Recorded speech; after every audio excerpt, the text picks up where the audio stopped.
Okay, this is what I'm going to teach you today. What this is all about is the fact that feedback, asking for feedback, is nauseating. It's horrible.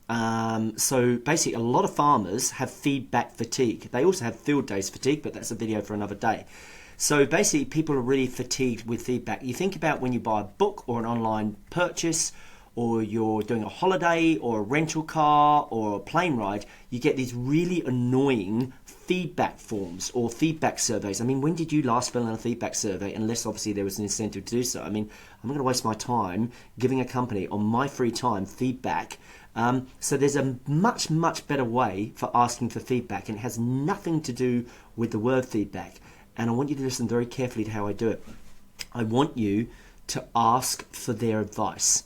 Now, asking farmers for advice is a very, very powerful, influential tool. Why?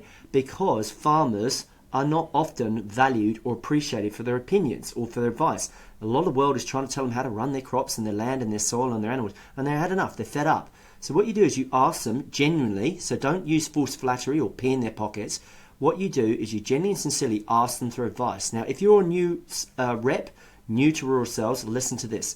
What I want you to do is when you turn up to a farmer and you are able to get an appointment, and again, we'll teach you that on another video because that's another way of doing things. What you do is you say, hey, I'd love to get your advice because I'm completely new to sales.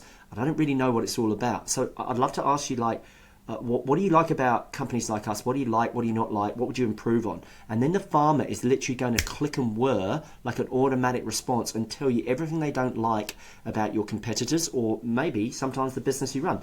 And that's okay. You lean into that. You've got to be big boy brave pants here, right? You're asking for their advice. So if you ask them for advice, you've got to stay there and you've got to take it because they're going to give it. So that's what you do. You elicit a response by asking for their advice. Now, psychologically, let me explain what happens when you ask someone for their advice. What it means is you are increasing their status and their significance. They feel valued, they feel seen, they feel heard and understood. Now, being seen, heard and understood is a fundamental, critical human need. If you're a husband or wife, you'll understand exactly what I'm saying here. So what you want to do is I want you to go to your farmers and ask them for their advice. You might also ask them, if they're an existing client, what they like about you and why they chose you. Because if you want to know why they chose you, that is really, really useful for all your sales messaging and your marketing, is they will tell you why they ended up choosing you, and then you can use that as a central theme or core message of your positioning, of your sales, of your marketing. So ask them for their advice, okay, and then listen, and then ask them more, like how come, what else, and tell me more. All these kind of things that nudge them and elicit them to tell you more, because the more they tell you, the more that you learn, okay. The more you're talking, the less you're learning. So you just need to ask for their advice. It's a very, very simple technique. It's a very simple question. And as long as you're genuine, and again, not false flattery, because you'll get found out, because farmers have got really good bullshit radars on, and they know when you're not being genuine or authentic, genuinely ask them for their advice. Ask them for their help.